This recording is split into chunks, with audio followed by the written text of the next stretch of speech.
Hello बच्चों, good morning बच्चों। मैं शिल्पा विश्वकर्मा और Archana Vaidya teacher, standard 6 and B, subject सामान्य विज्ञान और पार्ट 5 आसपास के पदार्थ, अवस्थाएं और गुणधर्म, जुगलेकरवाड़ी मनप्पा हिंदी शाला क्रमांक 1। बच्चों, आज हम सामान्य विज्ञान छठी कक्षा के अंतर्गत पार्ट 5 आसपास के पदार्थ, अवस्थाएं और गुणधर्म में धातुओं के गुणधर्म के बारे में जानकारी प्राप्त करेंगे। दिखाई गई वस्तुएं किन पदार्थों से बनी है, उन्हें पहचानो। इन पदार्थों के समूह को क्या कहते हैं? हम अपने रोज के दैनंदिन जीवन में सोना, चांदी, तांबा, एल्यूमिनियम, लोहा, इन धातुओं के विभिन्न वस्तु, आभूषण उपयोग करते हैं। ये धातु हमें भूगर्भ में यानी जमीन के नीचे खनिज रूप में पाए जाते हैं। खनिजों को भूगर्भ से निकालकर तथा उन पर प्रक्रिया करके धातुएं प्राप्त करते हैं। हम उन्हें अपने रोज़मर्रा के जीवन में उपयोग करते हैं। कुछ धातुओं में हमें समान गुणधर्म दिखाई देते हैं। उनकी जानकारी हम अधिक विस्तार रूप से प्राप्त करेंगे। तो आओ बच्चों, हम धातुओं के गुणधर्म इसके बारे में जानकारी प्राप्त करेंगे। आओ करके देखें। आघात वर्ध्यता। धातुओं के गुणधर्म: आघात वर्ध्यता, विद्युत वाहकता, उष्णता, वाहकता, चमक, तन्यता, ध्वनिकता और रंग। सोना अथवा चांदी का एक टुकड़ा लिया तथा उस टुकड़े पर एक ही जगह आघात देते रहे तो उस सोने का अथवा चांदी का टुकड़ा चपटा हो जाएगा। उसी तरह अगर तांबे अथवा एल्यूमिनियम के तार का टुकड़ा अथवा छोटी कील ले तथा उस पर हथौड़े से आघात करेंगे तो वह तार चपटा होकर पतले पतरे जैसा ही हो जाता है। यानी कि धातुओं को पीटकर उनसे पतली चद्दरें बनाई जा सकती हैं। उनके इस गुणधर्म को आघात वर्ध्यता कहते हैं। धातुओं को पीटकर उनसे पतली चद्दरें बनाई जा सकती है, उनके इस गुणधर्म को आघात वर्ध्यता कहते हैं। तन्यता। सोने अथवा चांदी का एक टुकड़ा लिया तथा उस टुकड़े पर एक ही जगह पर आघात देते रहे तो उस सोने का अथवा चांदी का टुकड़ा चपटा हो जाएगा। उसी तरह अगर तांबे अथवा एल्यूमिनियम के तार का टुकड़ा अथवा छोटी कील ले तथा उस पर हथौड़े से आघात करेंगे तो तार चपटा होकर पतले पतरे। लोहार की दुकान में गर्म किए गए लोहे को देखा ही होगा। लोहार लोहे को एक विशिष्ट तापमान स्तर पर गर्म करता है। उसके बाद वो उस गर्म लोहे पर जोर से मारता है, तब लोहे का आकार बदलता है। लोखंड की छड़ को सतत घुमाता है तथा उस पर जोर से आघात करता है। घन से आघात करने पर वह लंबा हो जाता है तो वह लोहे की तप्त छड़ उलटते पलटते उस पर घन से सतत आघात करने पर वह लंबी हो जाती है और उससे तार खींचे जा सकते हैं। धातुएं तानकर उनसे तार बनाए जाते हैं। धातुओं के इस गुणधर्म को तन्यता कहते हैं। चांदी, सोना, प्लेटिनम आदि धातुओं से तार बनाए जाते हैं। ये तन्य धातुएं हैं। धातुओं से तार खींचे जा सकते हैं, उनके इस गुणधर्म को तन्यता कहते हैं। अगला गुणधर्म है विद्युत वाहकता। अब हम विद्युत वाहकता इस गुणधर्म के बारे में पढ़ेंगे।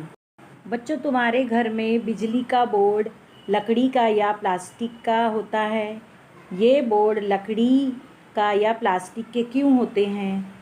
विद्युत के जो तार होते हैं वे धातुओं से बने होते हैं। वे विद्युत धारा के वाहक होते हैं। धातुओं में से विद्युत धारा प्रवाहित हो सकती है।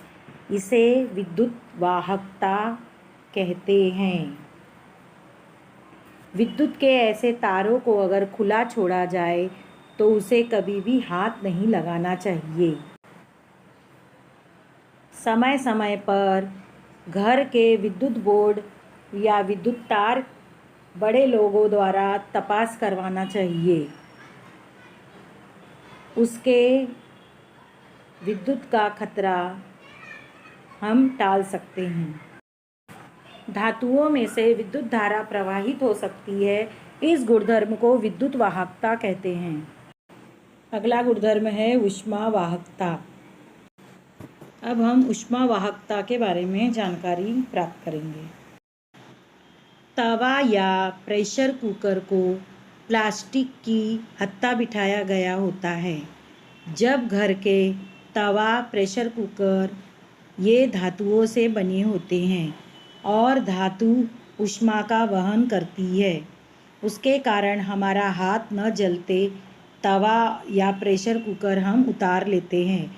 धातुओं के टुकड़ों को एक जगह ऊष्मा दिए तो पूर्ण टुकड़ा कुछ समय में गर्म होता है, यानी कि धातु ऊष्मा का वहन करते हैं। धातुओं में से ऊष्मा का संचालन होता है, इसे ही ऊष्मा वाहकता कहते हैं। अगला गुणधर्म है रंग तथा चमक। सबसे पहले हम चमक के बारे में पढ़ेंगे। चमक यानी चमकना। धातुओं को तुमने चमकते हुए देखा ही होगा। स्टील, चांदी, सोना, ये धातु हम देखते हैं। उन धातुओं की एक विशिष्ट प्रकार की चमक होती है। इसे ही धातुओं की चमक या चमकना कहते हैं। धातुओं में एक विशिष्ट प्रकार की चमक होती है। इसे ही धातुओं की चमक या चमकना कहते हैं। अगला गुणधर्म है रंग। अब हम रंग के बारे में जानकारी प्राप्त करेंगे। हम हमेशा कहते हैं सोना पीला है ऐसा, या सोनेरी रंग का है कहते हैं, यानी धातुओं को एक विशिष्ट रंग होता है। अगला गुणधर्म है ध्वनिकता। ध्वनि, ध्वनि यानी आवाज़। तंबोरा अथवा वीणा अथवा किसी भी प्रकार के वाद्यों के तार होते हैं। उन्हें छेड़ने पर उससे आवाज़ आती है। स्टील के डब्बे पर चम्मच से मारने पर सुस्पष्ट आवाज़ आती है। लकड़ी के टेबल अथवा पत्थरों के फर्श पर लकड़ी से मारने पर आवाज़ आती है। तुम चम्मच से डब्बे पर मारने पर अथवा लकड़ी के टेबल पर अथवा पत्थरी फर्श पर लकड़ी से मारते हैं, तब आने वाले आवाज़ में क्या अंतर होता है? अगर चम्मच से डब्बे पर मारे तो वह जोर से खन-खन की आवाज़ होती है, परंतु उतना खन-खन या स्पष्ट आवाज़ नहीं आती। यानी कि धातुओं की आवाज़ आई तो वो खन-खन होती। इसे ही धातुओं की ध्वनिकता कहते हैं। यह सदैव ध्यान में रखो। बरसात अथवा अन्य समय में परिसर में खुले पड़े विद्युत वाहक तारों अथवा धातुओं को हाथ मत लगाओ। आवश्यकता न होने पर घर के विद्युत बल्बों अथवा विभिन्न उपकरणों की बटनों को बंद रखो। उदाहरणतः यदि टीवी रिमोट कंट्रोल द्वारा बंद किए हो तो उसकी मुख्य बटन भी बंद करो। इससे विद्युत की बचत होगी तथा संभावित खतरा भी टल जाता है। निश्चित कालावधि पर घर की वायरिंग की जांच करने के लिए घर के बड़े व्यक्तियों से कहो। चारों ओर दृष्टिपात। विज्ञान लगातार परिवर्तित हो रहा है। हमें इसके विषय में कितनी जानकारी है? राज्य, देश तथा विश्व स्तर पर शोध कार्य होता है। यदि इसे जानना है तो हमारे आसपास घटने वाली विभिन्न घटनाओं की जानकारी भी हमारे लिए महत्वपूर्ण है। इसलिए समाचार पत्रों को अपना मित्र बनाओ। प्रतिदिन समाचार पत्र पढ़ो, उसमें दिए गए विज्ञान समाचार पढ़ो, उनका संग्रह करो, सबके साथ चर्चा करो। धन्यवाद।